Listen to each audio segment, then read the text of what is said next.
before he initiated this process, there was concern from South Sudanese, from the region, from the international community,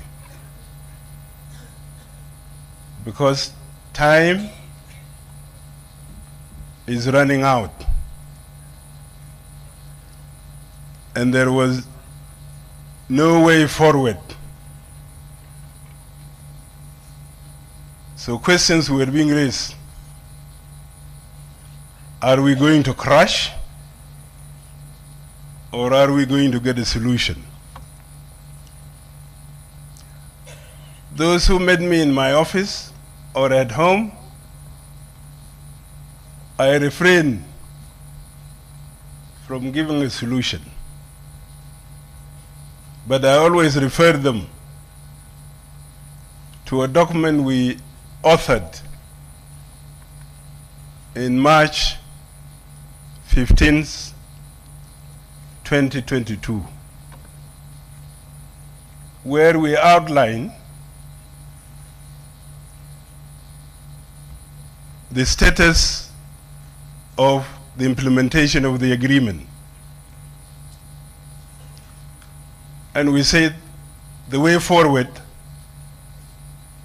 is for parties to dialogue. This is where we stopped. Because the senior person is the president.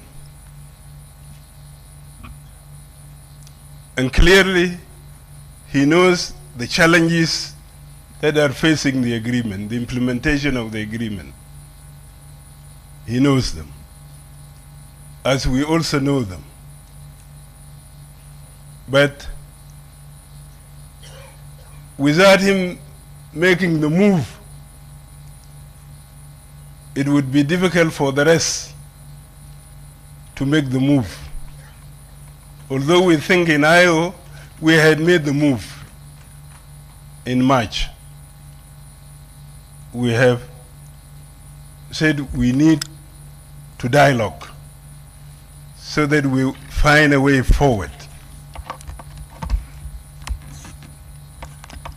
When the president presented his roadmap for democratic transition to elections on the 21st, it did not take us a long time. I remember I was the first speaker after him, after the elaborate presentation made by Dr. Martin. So after Dr. Martin I spoke, I said, look,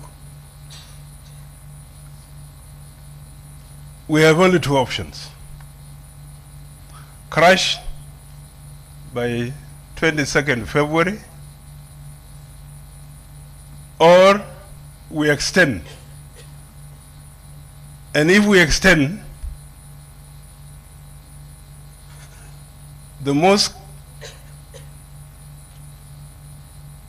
the issue of the Constitution is the one that is consuming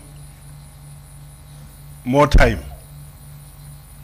And as experts say, it takes 24 months to complete a credible constitution. And the experts are Max Planck Institute. Therefore, we say this is from this activity, when we have established the NCRC,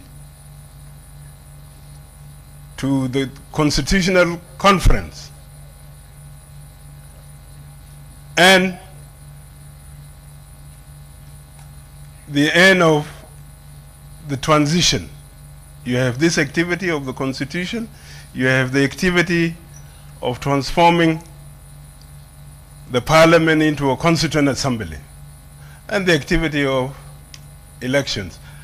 The rest of the activities fall within, including the security arrangements. That's why we came up with 24 months. Actually, the meeting finished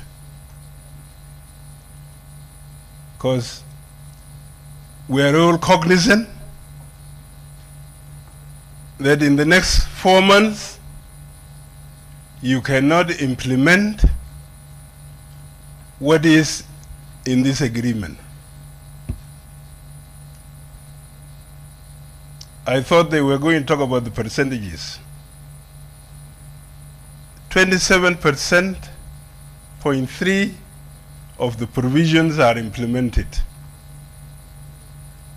31.3% of the agreement are work in progress. 41.4% is pending, not touched. So it means you have 72.7% of the agreement not implemented. You have no choice.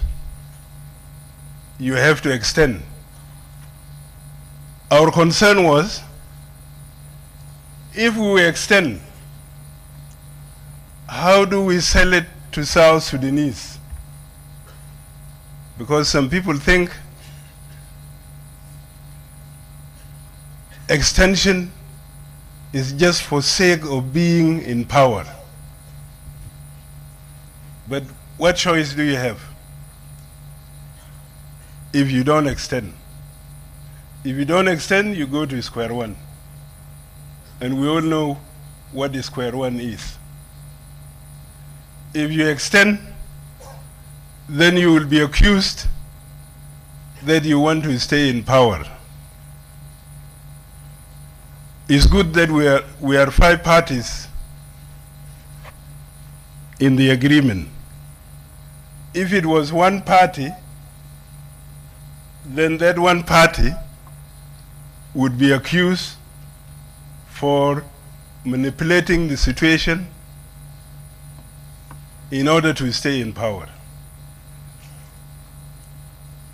So, but I want to say, the extension is genuinely for this peace agreement to be implemented. Nothing else. Because the people of South Sudan have a right to elect their leaders. After independence, we called for a transition.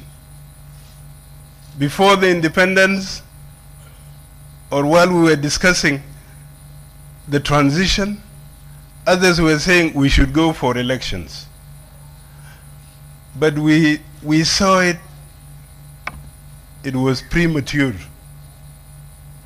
to go for elections. The national institutions were not established. The cadre that is supposed to run these institutions were not there. Some of you will remember we had to establish a diaspora desk in the office of the president to attract South Sudanese that have gone to diaspora to come and help in establishing the system. Now, we have unemployment. We have the necessary cadre to run the system in South Sudan. So there would be no need of a transition. But because this agreement, the title is, I didn't pick the title, don't accuse me, but it tells you, revitalize agreement on the resolution of the conflict in the Republic of South Sudan. The agreement addresses the root causes of the conflict. So if you don't implement it,